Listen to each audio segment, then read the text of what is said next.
हे दोस्तों, मैं हूँ राइटर ममता चौधरी। आप देख रहे हैं काशी के जाम में अब है एपिसोड नंबर 18। रुद्र ने ये कहने पर कि सुगंधा ही सिर्फ उसकी है, बाकी और कोई नहीं, तो उसकी इस बात पर बस ठाकुर साहब ने उसे देखकर मुस्कुरा दिया। वो दोनों अंदर आ गए। बच्चे अपना अपना तोहफा और पाकर खुश थे। रुद्र उनके साथ अनाथ आश्रम के हॉल में बैठ गया, जहाँ सोफे लगे हुए थे। बच्चों के खिलौने, आर्ट क्राफ्ट के लिए कलर रखे हुए थे। बच्चे अपने अपने खिलौनों के साथ खेल रहे थे। रुद्र को ठाकुर साहब अपने केबिन में ले आए। वो दोनों ही वहीं बैठकर बातें करने लगे। ठाकुर साहब ने उसे कहा, रुद्र, तुम्हें अब शादी कर लेनी चाहिए। कल मेरे पास आपकी माँ का फोन आया था। उन्होंने आपके लिए एक लड़की पसंद की है। वो इतना ही कह पाए थे कि तभी रुद्र गुस्से में बोला, आपको पता है ना मेरी शादी हो रखी है, तो आप सब क्यों बार बार एक ही बात के पीछे पड़ गए हैं। ये कहकर वो वहां से चला गया। ठाकुर साहब उसे जाते हुए देखकर बोला, क्योंकि यही सुगंधा की भी इच्छा थी कि तुम शादी करो और अपनी जिंदगी में को जियो ना उसे गुजारो। अपनी जिंदगी को जियो ना कि उसे गुजारो। इधर महल में सब मंदिर जाने के लिए रेडी हो रहे थे, पर काशी तो रेडी होकर रुद्र को खोजती हुई उसके कमरे में चली आई थी। उसके अंदर जाकर देखा तो उसके कमरे में बहुत अंधेरा था और सारे पर्दे लगे हुए थे। वहाँ कोई भी नहीं था। वो वापस जाने लगी तो उसे दीवार पर एक तस्वीर दिखी। उसने रुककर लाइट ऑन की और उसे ध्यान से देखने लगी। दीवार पर लगी तस्वीर सुगंधा की थी। वो उसे देखकर मुस्कुरा के बोली, सच में आप बहुत खूबसूरत थी और खुशकिस्मत भी जो रुद्र जी आपके जाने के बाद भी आपको इतना प्यार करते हैं। पर हाँ, आज मैं काशी प्रताप सिंह आपसे वादा करती हूँ, आपसे रुद्र जी अपनी जिंदगी को जीना शुरू करेंगे और उनकी जिंदगी को मैं खुशियों से भर दूंगी। अरे आप कुछ गलत मत समझिए, वो आपके हैं और हमेशा आपके ही रहेंगे। हम तो बस उनके एक अच्छे दोस्त बन के रहेंगे, पर ऐसा दोस्त जो उनकी जिंदगी को खुशियों से भर देगा। ये कहकर वो वापस चली गई। जब वो नीचे आई तो देखा रुद्र आ चुका था। वो भागकर उसके पास गई और उसे बोली, कहाँ थे आप? पता है मैं आपको खोज रही थी। रुद्र ने उसे देखकर कहा, क्यों, क्या काम था जो आप मुझे खोज रही थी? अरे आपने कहा था ना कि आप मेरी सुरक्षा के लिए हैं, तो मैं बाहर जा रही थी, तो आपका होना जरूरी है ना मेरे साथ। ये कहकर उसने उसे एक प्यारी सी स्माइल दे दी, जिसे देखकर रुद्र ने कोई एक्सप्रेशन नहीं दिया, बस अपने कमरे में चला गया। उसे ऐसे जाते देखकर काशी जोर से बोली, बस यही था आपका वादा कंवर साहब? कल तो आप बड़ी लंबी लंबी बातें कर रहे थे कि हम हैं आपके साथ, हम खड़े आपके साथ हैं, हम आपको कुछ नहीं होने देंगे, आप तक एक मुसीबत को भी नहीं आने देंगे। तो अब क्या हुआ? कैसे आप मुझे ऐसे बीच रास्ते में छोड़ के जा सकते हो? बोलिए। ये कहते हुए वो उसे पीछे उसके कमरे तक आ गई थी। रुद्र ने उसे बकवास बंद करने के लिए कहा। उसका मुंह अपने हाथों से बंद कर दिया और उसे पकड़ के अपने पास लाते हुए बोला, पहली बात, मुझे मेरा फर्ज याद मत दिलाओ, मैं कुछ नहीं भूला हूँ। दूसरा, मैं जो कहता हूँ वो करता हूँ। तीसरा, तुम चुपचाप अब नीचे जाओ और मेरा इंतजार करो सबके साथ। ये कहकर वो उसे वहीं छोड़ के अपने कमरे में घुस गया और दरवाजा उसके मुंह पर बंद कर दिया। बाप रे, ये तो बहुत टेढ़ा है। महादेव जी, ये सचमुच का रुद्र है। खैर, अब क्या कर सकते हैं। ये कहकर उसने एक बार दरवाजे की तरफ देखा और मुंह बना के नीचे आ गई। सब बैठकर रुद्र का वेट कर रहे थे। कुछ देर में रुद्र कुर्ता पजामा पहने आया, जिसमें वो काफी प्यारा लग रहा था। काशी ने उसे देखकर कहा, कोट पैंट में अच्छा तो ये अकड़ू इसमें ही लगता है। वो बस सब आकर गाड़ी में बैठ गए। काशी जिस गाड़ी में थी उसमें युग, शिवांगी और रुद्र थे। बाकी लोग आगे वाली गाड़ी में थे। काशी की नज़र तो बाहर राजस्थान की खूबसूरती को देखने में लगी थी, पर युग और शालिनी की नज़रें तो आपस में ही टकरा रही थी। कहीं मोहब्बत पनप चुकी थी, कहीं एहसास भी नहीं था। कुछ देर में सब एकलंग जी के मंदिर पहुंच चुके थे। सब एक साथ मंदिर के अंदर गए, पर रुद्र वहीं बाहर खड़ा था। काशी ने इस बार उसे जिद नहीं किया, वो सीधा चली गई। सब लोग पूजा कर चुके थे। शिवांगी युग को मंदिर घुमाने ले गई और चंदो शालिनी गरीबों को तोहफे दे रहे थे। विजय और राणा पंडित जी के से बात कर रहे थे। काशी खाली थी। वो नीचे खड़ी रुद्र के पास आ गई। उसके हाथ में लिया प्रसाद रुद्र की तरफ बढ़ाते हुए कहा, लो प्रसाद खा लो। रुद्र ने उसे देखा और उसे दूसरी तरफ मुंह करके खड़ा हो गया। अरे प्रसाद समझ के ना, सही मिठाई समझ के ले लो। उसके ऐसे कहने पर रुद्र ने थोड़ा सा लड्डू उसके हाथ से ले लिया और बाकी लड्डू को काशी ने अपने पेट में सेटल कर दिया। रुद्र ने उसे देखते हुए पूछा, तुमने मंदिर चलने की जिद किया, पर अंदर जाने के लिए जिद क्यों नहीं किया? अंदर भी तो तुम पर हमला हो सकता था। उसकी बात सुनकर काशी हंस दी और हंसते हुए उसे बोली, देखिए कंवर साहब, मंदिर जिद कर के ले आई, पर भगवान के पास जाना, उन्हें मानना दिल से होना चाहिए। जबरदस्ती किसी के अस्तित्व को नहीं बनाया जाता ना, एहसास दिलाया जाता है। जब तक आप खुद अपने दिल और अपने मन में उस चीज़ का एहसास ना करें। रही बात मुझे मारने की, तो मैं वहाँ खड़ी हूँ तो जो खुद महाकाल है, इनकी मुझ पर बहुत कृपा है। मैं तब बची जब मुझे कोई भी आसानी से मार सकता था, और अब तो मुझे मारना क्या, छूना भी नामुमकिन है, तो मारने की बात तो भूल जाइए। उसकी ये बात सुनकर रुद्र ने उसे पूछा, अब ऐसा क्या है जो आपको कोई छू नहीं सकता? खुद रुद्र मेरे साथ हैं। ये कहकर काशी उसे देखते हुए वापस मंदिर की सीढ़ियां चढ़ने लगी। रुद्र उसकी बात सुनकर बस उसे जाते हुए देख रहा था। कुछ देर बाद सब वापस महल आ गए। दूसरी तरफ मालिनी अपने पति, पिता और कुछ लोगों के साथ बैठकर बातें कर रही थी। उसने सबकी तरफ देखते हुए कहा, आप सबको एक खास काम के लिए बुलाया गया है यहाँ पर। यह कहते हुए उसने एक तस्वीर निकाली और उन लोगों के सामने रखते हुए वहाँ से वापस से कहा, ये लड़की, इसे ख़त्म करना है, पर किसी को पता न चले कि ये काम हमने करवाया है। तुम सब इसे राज्याभिषेक से पहले ख़त्म करो कि लड़की राज्याभिषेक के दिन यहाँ महल में ना पहुँच सके। ख़त्म करो इसे और इसके बदले में मैं तुम्हें मुँह मांग की कीमत दूंगी। बस आप सब लोग ये काम कर दें। वहाँ बैठे उन गुंडों का बॉस बोला, आप फिक्र ना करें मालिनी जी, काम हो जाएगा, आप बस पैसे तैयार रखना हमारे। कुमार ने उसे देखकर कहा, बड़े कॉन्फिडेंस से बोल रहे हो, अगर काम नहीं हुआ तो पैसे तो जाएंगे ही, साथ में जान भी चली जाएगी। आप फिक्र मत करो, आज तक जो काम मैंने अपने हाथ में लिया है उसे बिना पूरा किया हुआ नहीं आया हूँ। ये कहकर वो आदमी अपनी बाकी आदमियों के साथ वहाँ से चला गया। माली ने देखा कि अमर उसके बुलाने पर भी नहीं आया था। उसने अपने पति की तरफ देखा तो वो समझ गया कि वो क्या पूछना चाह रही है। कुमार ने उसे देखकर कहा, अरे वो कहीं बिजी होगा, वरना आ गया होता। मैं जानती हूँ कि वो कौन से काम में बिजी होगा। तुम थे उससे 4 गुना बढ़ के तुम्हारा बेटा है। ये कहकर वो उस कमरे से निकल गई। कुमार ने सुजीत की तरफ देखकर कहा, ससुर जी, आपकी बेटी बड़ी तीखी मिर्च है, आप पर तो नहीं गई होगी। अपनी माँ पर गई है। ये कहकर वो कुमार के साथ हंस दिए। रात का वक्त, माधवगढ़ का महल में काशी का जन्मदिन मनाया जा रहा था। पार्टी में सिर्फ घर वाले थे। ठाकुर साहब को भी बुलाया गया था। ठाकुर साहब पहली बार काशी से मिल रहे थे। काशी को देखकर उन्हें अपनी बेटी की याद आ गई। काशी को उन्हें तोहफा देते हुए कहा, ये तुम्हारे लिए काशी। उसे गिफ्ट लेते हुए उसे कहा, शुक्रिया ठाकुर अंकल जी, वैसे आप यहाँ आज मुझसे मिलने आए, मुझे बहुत अच्छा लगा। कैसे नहीं आता? रुद्र ने कहा था कि आज रात मुझे आना है। अब वो मेरी बात मानता है तो मुझे भी तो उसकी बात माननी चाहिए। चलो किसी की बात तो सुनते हैं, वरना यहाँ तो याद दिलाना पड़ता है कि उन्होंने कोई वादा किया था, तब कहीं जाकर कोई बात सुनते और करते हैं। वो बिल्कुल भोलेनाथ की तरह है। अगर गुस्से में है तो बिल्कुल रुद्र रूप है भोलेनाथ का, अगर शांत है तो भोला भालेनाथ है वो। बस उसके दिल को जिस दिन संख लोग, उस दिन उसे सब करा लोगी। ठाकुर साहब उसे ये कहकर विजय के पास चले गए। काशी उसके जाने के बाद सोचने लगी, दिल और उसे समझना, बाप रे, इससे अच्छा तो मई जनवरी से महीने में गंगा स्नान कर लूं, पर यह चीज़ कभी नहीं। सभी लोग बातें करते और खाने पीने में लगे थे, पर रुद्र वहाँ दिखाई नहीं दे रहा था। काशी ने शिवांगी से धीरे से पूछा, आपके भाई दिखाई नहीं दे रहे हैं, कहाँ है वो तो अपने कमरे में होंगे या घाट पर, क्योंकि उन्हें सबके साथ रहना पसंद नहीं है। यह कहकर शिवांगी केक खाने लगी। काशी धीरे से उठी और सबके नजरों से बच के ऊपर रुद्र के कमरे की तरफ चल दी। जब वो कमरे में गई तो देखा रुद्र वहाँ नहीं था।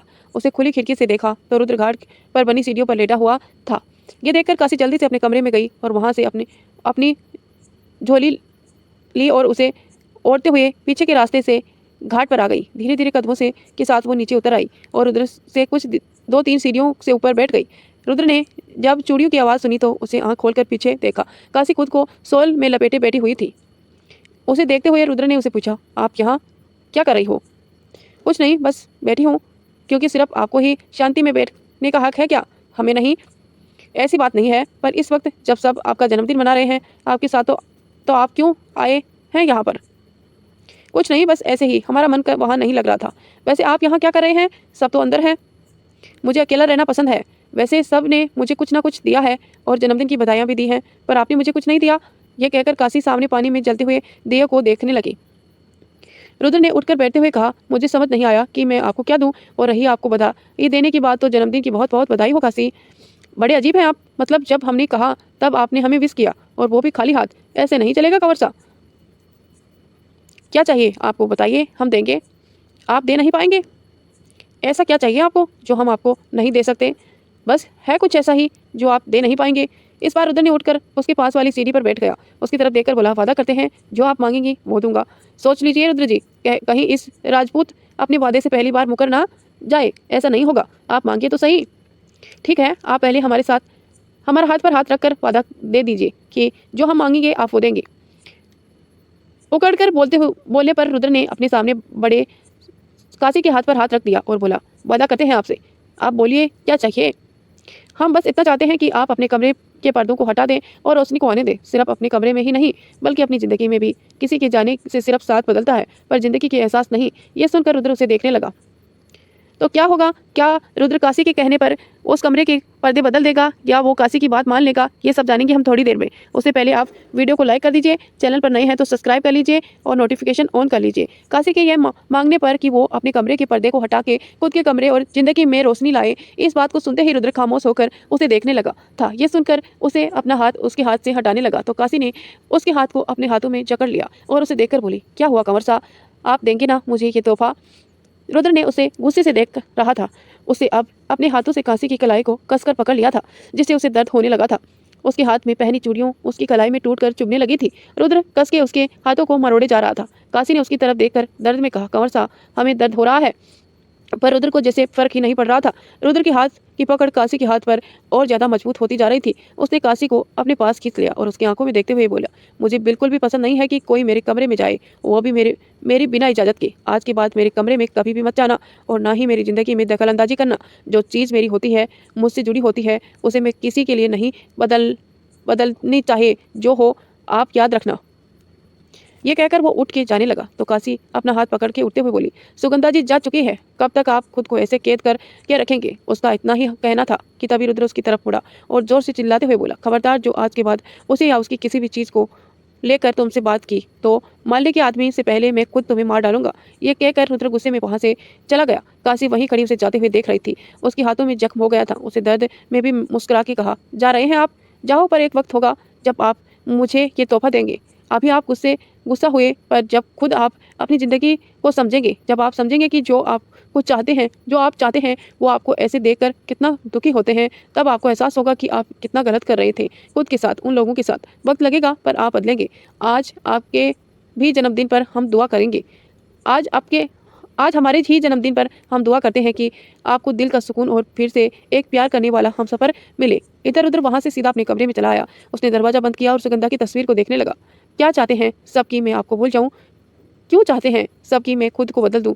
क्योंकि आखिर में जैसा रहना चाहता हूं वैसा मुझे नहीं छोड़ देते। ये कहते हुए उसने सुगंधा की तस्वीर पर हाथ फेरा। सुबह का वक्त। रुद्र कमरे से बाहर निकला तो उसे दरवाजे पर एक गिफ्ट रैप किया हुआ रखा हुआ था। उसने उसे उठाया और ऊपर लिखे चिट्ठी को पढ़ने लगा। उसमें लिखा था, एक प्यारे दोस्त की तरफ से दूसरे दोस्त को जन्मदिन का तोहफा। सॉरी, ये हम कल ही देना चाहते थे, पर हमें लास्ट में पता चला कि कल आपका भी जन्मदिन था, तो आज दे दिया।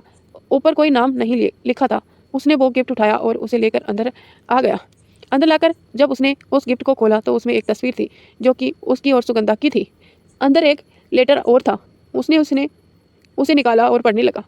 बहुत वक्त लगा ये सोचने कि ऐसी कौन सी चीज़ है जो आप आसानी से ले भी लेंगे और उसे फेंकेंगे भी नहीं, और सबसे बड़ी बात, आप मुझ पर चिल्लाएंगे नहीं। तो मुझे ये समझ आया और मैंने इसे बहुत मुश्किल से बनाया।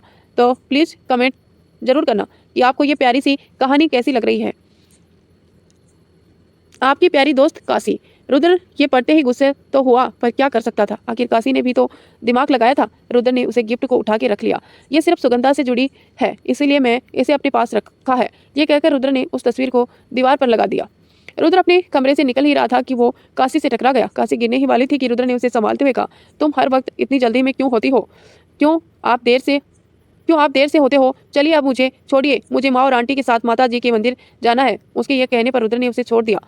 आप लोग कल ही तो मंदिर गए थे, तो फिर आज क्यों जा रहे हो? रुद्र के पूछने पर काशी ने अपने कानों में झुमके पहनते हुए कहा, अरे हमें क्या पता, माँ ने कहा हम रेडी हो गए। ये कहकर वो जाने लगी और फिर रुककर पीछे मुड़कर रुद्र से बोली, एक और बात, आप हमारे साथ नहीं आ रहे हैं क्योंकि आप पापा जी और अंकल जी के साथ जा रहे हैं। बाय। ये बोल वो चली गई। रुद्र भी उसके पीछे नीचे आया। देखा तो सब रेडी थे। शिवांगी भी उन लोगों के साथ जा रही थी। विजय ने रुद्र को देखते हुए कहा, रुद्र तुम रेडी हो तो चले ऑफिस, आज एक इम्पोर्टेंट मीटिंग है। जी पापा। रुद्र के ये कहने पर सब उठकर बाहर जाने लगे। काशी ने पुनीत को आवाज़ देकर बुलाया तो वो जल्दी से सीढ़ियों से उतरते हुए आया और सबके साथ मंदिर जाने के लिए गाड़ी में बैठ गया। रुद्र अपने पापा और राणा के साथ ऑफिस के लिए निकल गया। बाकी सब मंदिर के लिए निकल गए। रुद्र मीटिंग रूम में बैठा था। उसका ध्यान मीटिंग में नहीं लग रहा था।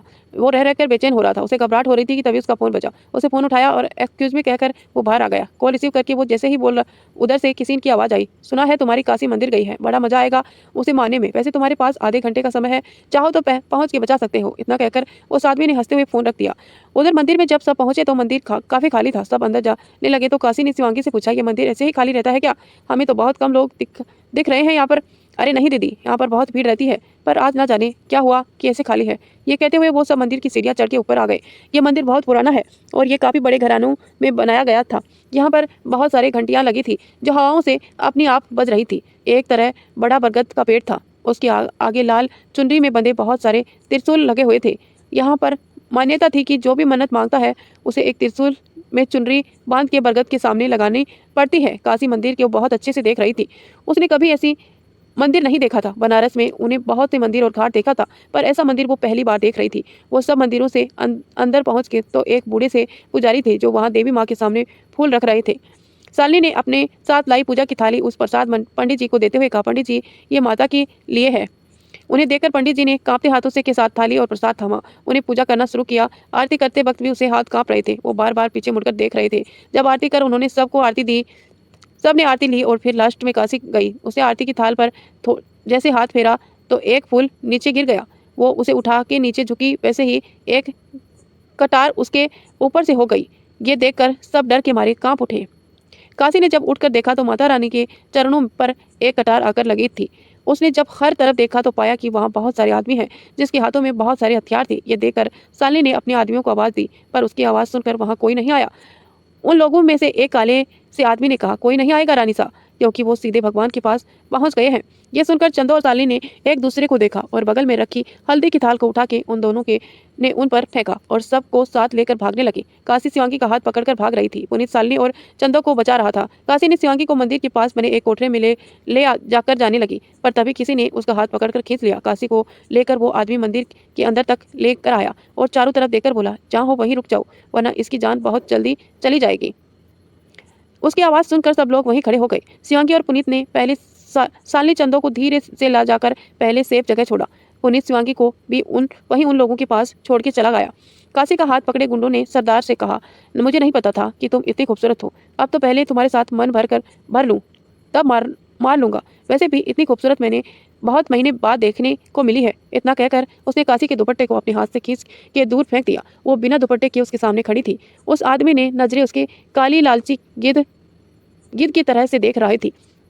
सरदार ने अपने आदमियों को देखते हुए कहा, अरे ये तो राजस्थान का कमाल नहीं लगती है, पर जहाँ की भी है, देखकर दिल खुश हो गया है। ये सब खड़ी सुन रही काशी ने उन्हें गुस्से में देखते हुए कहा, तुझे यहाँ तेरी मौत लेकर आई है। अगर जिंदा रहना चाहते हो तो वक्त है, चले जाओ, वरना बाद में तुम्हें मैं क्या खुद भगवान भी नहीं बचा सकता है। अच्छा, कौन मारेगा हमें? तुम मारोगी? हाय, हम तो इस नाजुक कोमल हाथों से मार भी खाने को तैयार हैं। मारो ना मारो। यह कहते हुए उसे अपने गाल आगे कर दिया। काशी हाथ उठाने ही जा रही थी कि तभी उसके रुद्र की कही बात याद आ गई और उसने खुद को रोकते हुए अपनी मुट्ठी भींच ली। उसे ऐसे देखकर सदा ने कहा, कोई नहीं, हम भी तुम्हें हाथ लगा देते हैं। ये बोल उसने जैसे ही उसकी तरफ हाथ बढ़ाया, वैसे ही एक गुंडा मंदिर की सीढ़ियों से ऊपर आया। वो इतनी स्पीड में थी कि उसे सामने आने वाला हर कोई उसे टकरा खा के दूर गिर ही रहा था। काशी उस गाड़ी को देखकर मुस्कुरा दी। गाड़ी घूम के रुकी और आकर बरगद के पेड़ के कुछ दूरी पर रुक गई। उसमें से रुद्र उतरा। उसने देख पुनीत की भी जान में जान आई। रुद्र गाड़ी से बाहर आकर एक बार सबको देखा, पर जब उसकी नजरें काशी पर गई तो उसका गुस्सा उसे काबू में से बाहर हो गया। सरदार ने गुंडों को उसे मारने के लिए कहा। वो लोग जैसे ही उसके पास पहुंचे मारने के लिए, रुद्र ने वहां लगे त्रिशूल में से एक त्रिशूल निकाला और उसके सामने आकर लड़के को आर पार उतार दिया। इस वक्त उसे देखकर सच में लग रहा था कि वो महादेव का रुद्र अवतार हो। उसे ऐसे रूप में देखकर वहां खड़े लोगों ने के साथ पुनीत भी उसे देखकर डर गया था, पर एक काशी ही थी जो उसे पलक झपकाए देख रही थी। रुद्र ने जब अपनी गुस्से वाली नजर सब पर डाली तो सब सहम गए। जब सब भागने को हुए तो रुद्र ने एक एक को पकड़ के मौत का एहसास करवा दिया। जब वो सब को मरते हुए काशी तक पहुंचा तो सरदार ने पीछे मुड़ के काशी पर कटार से वार किया, पर रुद्र ने आकर उसके हाथ को रोक दिया। उसके हाथ से बहता खून काशी की मांग में सजा रहा था और काशी चुपचाप खड़ी बस उसे देखे जा रही थी। मैं जो भी वादा करता हूँ उसे पूरा करता हूँ, चाहे उसके लिए मुझे अपनी जान भी देनी क्यों ना पड़े। और एक वादा मैंने आपके पापा से किया था कि इसे कुछ नहीं होने दूंगा, इसीलिए इनकी जान लेने की तो भूल जाइए। हाँ, पर तू जरूर अपनी जान के हाथ धो बैठेगा। ये कहते हुए रुद्र ने उसे मारना शुरू किया और तब तक मारता रहा जब तक वो अधमरा नहीं हो गया। जब उसने कटार उठाई उसे मारने के लिए तो ये देखकर काशी ने जोर से चिल्ला के कहा, नहीं कारसा। वो उसकी आवाज़ सुनकर उसे वहीं छोड़ काशी के पास आया। काशी अभी भी वहीं वैसे खड़ी थी। रुद्र ने थाल में रखी चुनरी को उठाया और उसे उड़ाते हुए बोला, आप ठीक है ना? काशी ने बस हाँ में सिर हिला दिया। बाकी सब भी आ गए थे। चंदो ने उसे गले लगाते हुए कहा, तू ठीक है ना लाडो? और तेरी मांग में ये खून कैसे? चोट लगी है क्या तुझे? ये कहते ही रुद्र की नज़र काशी की मांग पर लगे खून पर गई, जिसे देखकर वो हैरान था, पर काशी के दिमाग में कुछ और ही था। तो क्या होगा? क्या ये शादी मान ली जाए काशी और रुद्र की, या फिर कुछ और? ये तो हम आगे जानेंगे। उससे पहले आप वीडियो को लाइक करें और चैनल पर पहली बार हमारी स्टोरी सुन रहे हैं तो प्लीज़ चैनल को सब्सक्राइब करें और नोटिफिकेशन ऑन कर लें, ताकि जब भी मैं वीडियो डालूं आपको तुरंत नोटिफिकेशन मिले। कमेंट करके जरूर बताना काशी और रुद्र का ये प्यारा सा सेशन आपको कैसा लग रहा है? चंदो ने काशी से जब ये पूछा कि खून कैसे आया मांग में, रुद्र उसकी तरफ देखने लगा। काशी ने भी अपने माथे पर हाथ लगा के देखा। चंदो ने उसे पूछा, कहीं चोट तो नहीं लगी ना? काशी ने यह सुनकर उसे कहा, नहीं माँ, हम ठीक हैं, आप परेशान मत हो। रुद्र ने सबकी तरफ देखकर कहा, घर चले, यहाँ खतरा है। उसकी बात सुनकर सब उसके पीछे चल दिए।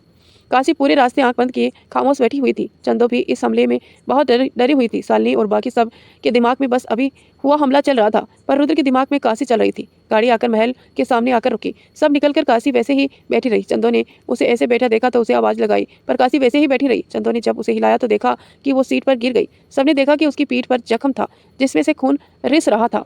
ये देखकर चंदो ने कहा, काशी काशी। उसके ये कहने पर सब उसके पास आ गए। चंदो ने रुद्र से उसे उठाकर कमरे में ले जाने को कहा। युग अंदर गया और डॉक्टर को फोन करके बुलाया। रुद्र उसके उठाकर कमरे में लेकर आया और उसे बिस्तर पर लिटा दिया। वो उसके देख के जा रहा था। सरबीली नौकर के साथ गर्म पानी और कपड़ों लेकर आई। रुद्र को देखकर कहा, आप सब बाहर जाओ और शिवांगी को बोलो कि डॉक्टर जब तक आए तो उसे लेकर कमरे में आ जाए सीधे। उसके ये बोलने पर रुद्र वहां से चला गया। शालिनी ने उसके जाते ही दरवाजा लगा। फिर चंदो और उसे मिलकर काशी के कपड़े बदले और उसके जख्म को धोने लगी। तब तक डॉक्टर भी आ चुकी थी। शिवांगी उसे पाने साथ काशी के कमरे में ले आई। डॉक्टर ने सब को दूर हटाया और खुद काशी को देखने लगी। बाकी सब बाहर चले गए थे। डॉक्टर ने काशी के जख्म पर दवा लगाई और पट्टी बांध दी। उसे इंजेक्शन देकर उसे पूरी तरह से ऑब्जेक्शन करके बाहर आई और चंदो शालिनी को देखकर कहा, ये ठीक है, इन्हें आराम की जरूरत है। मैंने इंजेक्शन दे दिया है, कुछ वक्त बाद इन्हें होश आ जाएगा। आप सब इनका ध्यान रखें, कोई ज़रूरत हुई तो मुझे कॉल कर लेना। ये कुछ दवाइयाँ हैं, ले आइए। ये आप सब लोग। ये बोल वो चली गई। उसके जाते ही सब भाग के अंदर आए। उन्होंने देखा कि काशी अभी बेहोश थी। रुद्र अभी भी काशी के माथे पर लगे अपने लाल खून को देख रहा था जिसे अभी तक साफ नहीं किया गया था। सब उसके पास ही थे, पर वो वापस अपने कमरे में चला। चंदो की आंखों में आंसू थे। वो बस उसे देखे जा रही थी। कुछ देर बाद काशी होश में आई। उसने जब सबको अपने पास देखा तो हल्के से मुस्कुरा के बोली, मैं ठीक हूँ, आप सब इतना परेशान क्यों हो रहे हैं? वो उन लोगों से बात कर ही रही थी कि तभी विजय और राणा भी आ गए। उसे ऐसे देखकर दोनों घबरा गए। काशी उन दोनों को देखकर बोली, अरे आप दोनों इतने परेशान क्यों हैं? मैं ठीक हूँ, देखिए मुझे कुछ नहीं हुआ है। उसे ऐसे देखकर राणा उसके सिराने बैठते हुए बोले, आप चुप करिए, जान निकल गई थी हमारी जब हमने सुना कि आप पर हमला हुआ है और आप जख्मी हैं। अब आप इस महल से बाहर नहीं जाएंगे। ये तो गलत बात है बाबा। ऐसे तो हम बस इसी चारदीवारी में घुट के मर जाएंगे। दुश्मनों को जरूरत ही नहीं पड़ेगी हमें मारने की। उसके ये कहने ते ही शालिनी बोली, मरे आपके दुश्मन, पर राणा जी ठीक कह रहे हैं, आप अब महल में ही रहेंगे।